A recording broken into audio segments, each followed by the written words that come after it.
man possesses, did he but know it, illimitable power.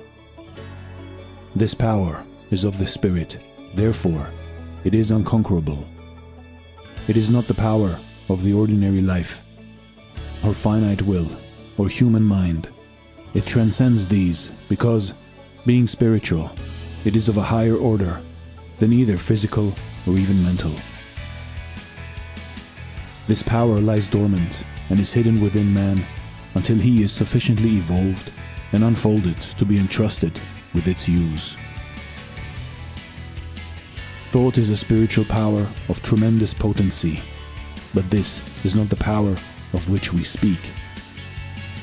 By thought, man can either raise himself up and connect himself with the powerhouse of the universe, or cut himself off entirely from the divine inflow. His thought is his greatest weapon because, by it, he can either draw on the infinite or sever himself in consciousness, but not in reality, from his divine source.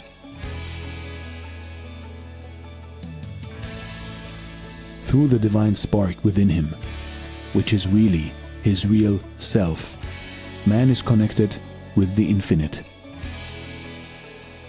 Divine life and power are his if he realizes that they are his. So long as he is ignorant of his oneness with the divine source of all life, he is incapable of appropriating the power that is really his.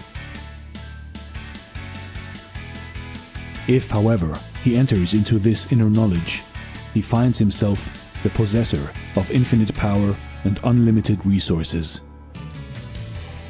This power, then, is God's, yet it is also man's, but it is not revealed to him until he is fit to be entrusted with it. It is only when man realizes his oneness with his divine source that he becomes filled with its power. Many teachers lament the fact that certain secrets are being spread, broadcast today.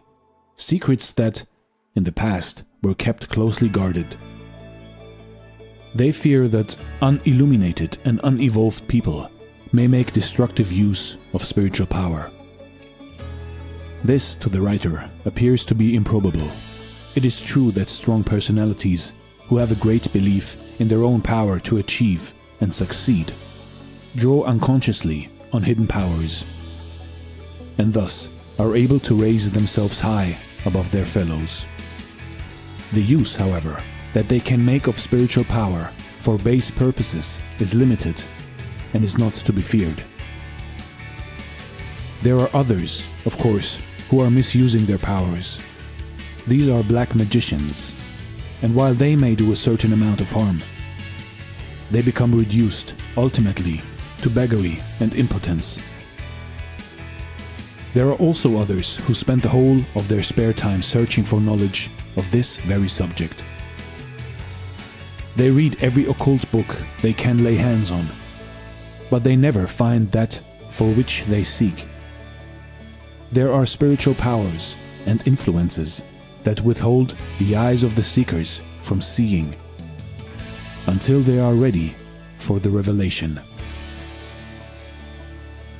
When man, in his search for truth, has given up all selfish striving after unworthy things, and has ceased to use his self-will in conflict with the greater will of the whole, he is ready for the revelation of his oneness with the infinite.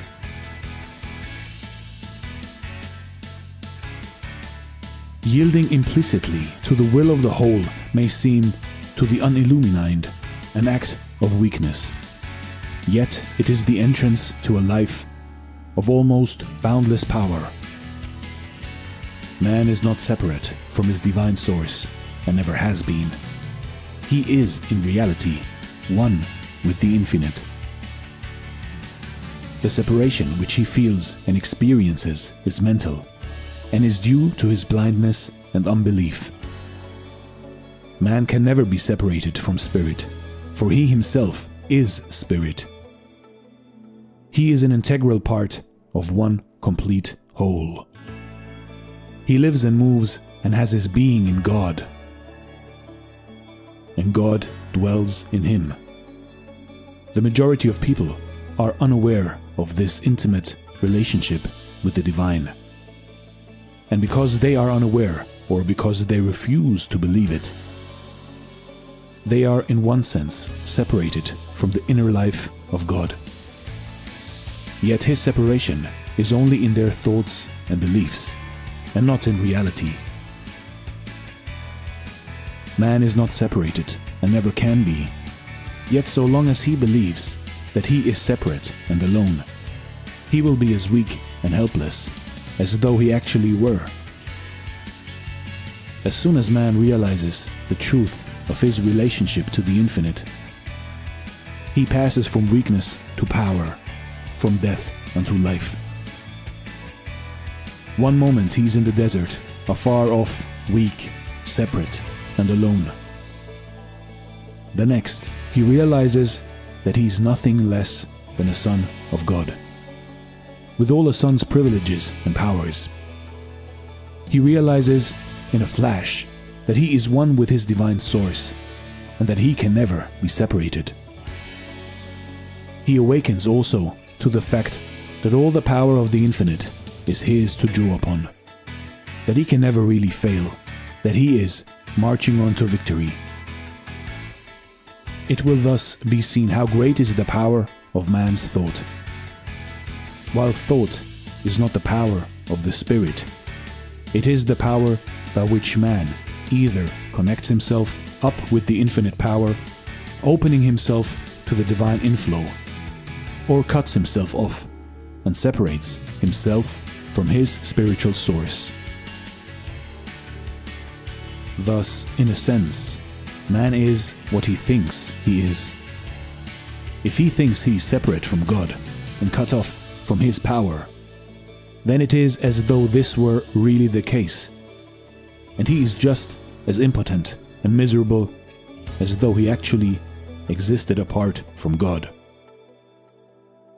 On the other hand, if he thinks and believes that he is one with the infinite, he finds that it is gloriously true, and that he is really a son of God.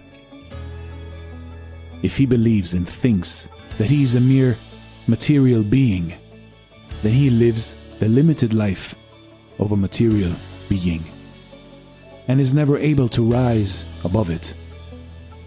But if, on the contrary, he thinks and believes that he is a spiritual being, then he finds that he possesses all the powers of a spiritual being.